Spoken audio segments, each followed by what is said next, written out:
on a aussi coutume de dire que l'Afrique est riche, mais que les Africains sont pauvres, et même très pauvres. Alors, pourquoi une telle contradiction concernant l'Afrique? Mais tout simplement parce que l'Afrique a une économie du XVIIIe siècle, et que les Africains continuent encore à exporter leurs richesses, c'est-à-dire leurs matières premières, aux grandes sociétés européennes qui les valorisent, qui les transforment en Europe et encaisser ainsi à leur place, c'est-à-dire à la place des Africains, l'énorme plus-value de la transformation. On peut dès lors dire que l'Afrique a certes acquis l'indépendance politique, mais pas son indépendance économique. Et pour cela, prenons l'exemple du café.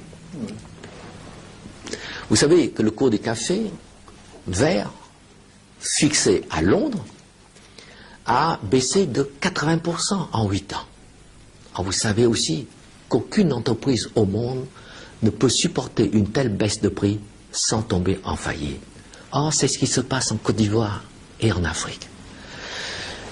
Pire, sur le prix actuel de 370 francs CAF par kilo, CAF ça veut dire coût, assurance et fret, il faut encore enlever les frais des intermédiaires et de transport maritime. Il ne reste donc que 200 francs à peine par kilo à l'Afrique. Et ce même café africain, transformé ensuite par les grandes sociétés en Europe, en café soluble, se vend ensuite à plus de 20 000 francs le kilo à travers le monde. Voilà la contradiction. Et je dirais même l'injustice, elle est là. 200 francs pour l'Afrique qui produit le café et 20 000 francs pour l'Europe qui se contente de transformer le café africain. Et ce qui est vrai pour le café l'est également pour toutes les autres matières premières.